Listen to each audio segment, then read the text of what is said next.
Monsieur le Président, bonjour. Vous abordez longuement dans votre livre le problème de surpopulation, en expliquant qu'au moment de votre naissance, nous étions 2,5 milliards et que nous devrions finir le siècle à quasi 11 milliards. Vous pointez d'ailleurs du doigt l'absence de débat public sur ce sujet. Quel est, selon vous, l'ordre de priorité face à ce défi gigantesque? Écoutez, je suis né en 1955, j'ai 64 ans. Quand je suis né, c'était pas si longtemps quand même, il y avait 2,5 milliards d'habitants. 2,5 milliards d'habitants. Sur moins de la vie d'un homme, la population mondiale était multipliée par 3. C'est incroyable. Dans 30 ans, nous serons 9 milliards. À la fin du siècle, nous serons 11 milliards. Mais c'est fait. C'est-à-dire, quoi que nous décidions, c'est fait. Donc, le choc n'est pas un choc climatique. Il y a un dérèglement climatique évident auquel il faut apporter une réponse.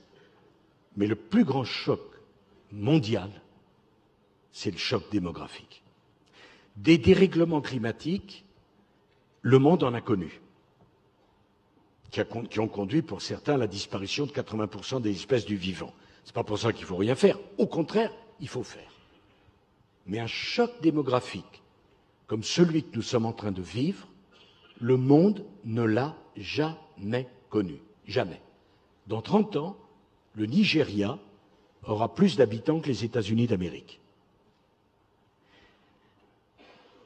Au plus court, la Méditerranée, c'est 780 km, au moins large.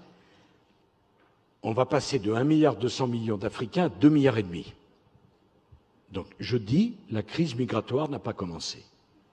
Elle n'a pas commencé. Elle est à venir.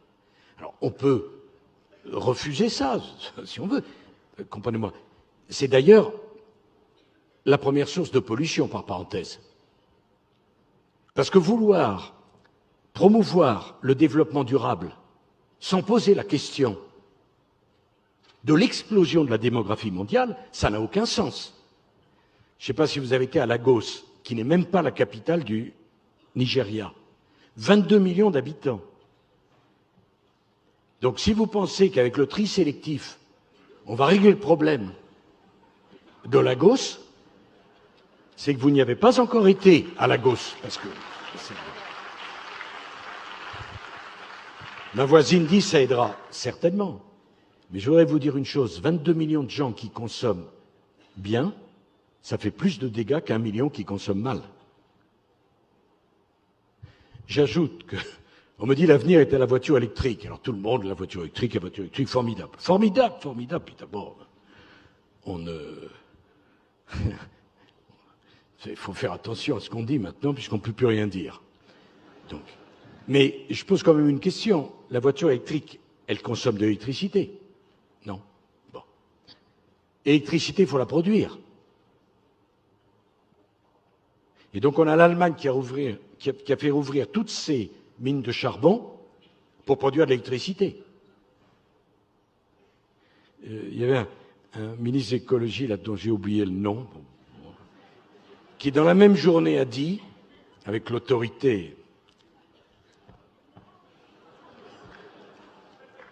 dans 10 ans, il n'y aura que des voitures électriques. Parfait, très bien. Et tout le monde d'applaudir.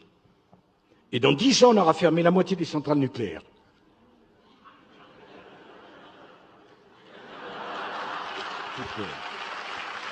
Parce que naturellement que les voitures électriques n'ont pas besoin d'électricité, c'est bien connu. Bon. Alors, le sujet démographique est un sujet, mais monumental, tectonique. Et savez-vous qu'il n'y a pas un organisme international qui suit l'évolution de la population mondiale? Il y a en matière d'agriculture une dizaine d'organisations internationales.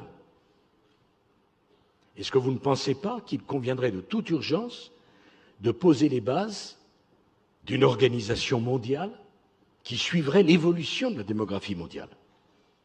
Alors, je ne suis pas du tout pour dire qu'il faut un contrôle des naissances, mais au moins, il faut prendre conscience du problème et essayer de le traiter. Déjà qu'on ait des éléments statistiques viables. les Chinois, et on ne peut pas leur donner tort, ils n'ont plus les moyens de payer leur retraite, viennent de décider qu'on ne mettrait plus en place la politique du un enfant. L'Afrique subsaharienne, la moyenne d'enfants par femme, c'est de l'ordre de 5.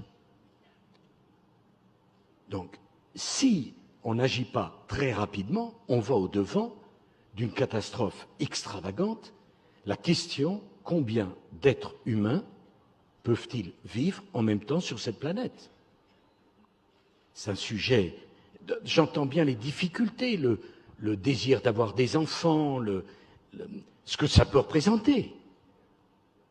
Mais est-ce qu'on ne voit pas que toutes les espèces du vivant, un jour, ont vocation à disparaître par surpopulation ou par appauvrissement des ressources? Et est-ce qu'on pense que pour nous, les humains, ça ne se posera pas?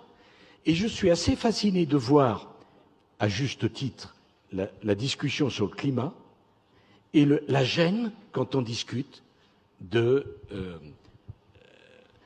l'évolution de la démographie mondiale.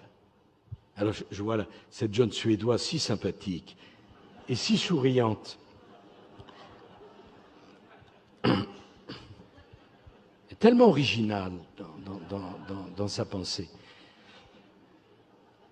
Mais la question de cet organisme qui suivrait l'évolution de la démographie mondiale,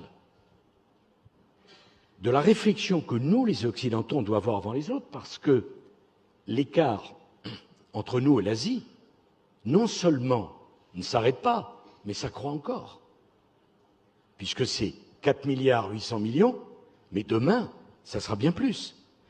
Et dans la foulée, je pense que l'Europe doit de toute urgence se réunir avec l'Afrique pour décider d'un plan d'infrastructure monumental en Afrique, pour essayer d'augmenter le niveau de vie de l'Afrique, parce qu'il semble, je dis il semble, qu'il y ait une corrélation entre le niveau de développement et l'explosion de la démographie.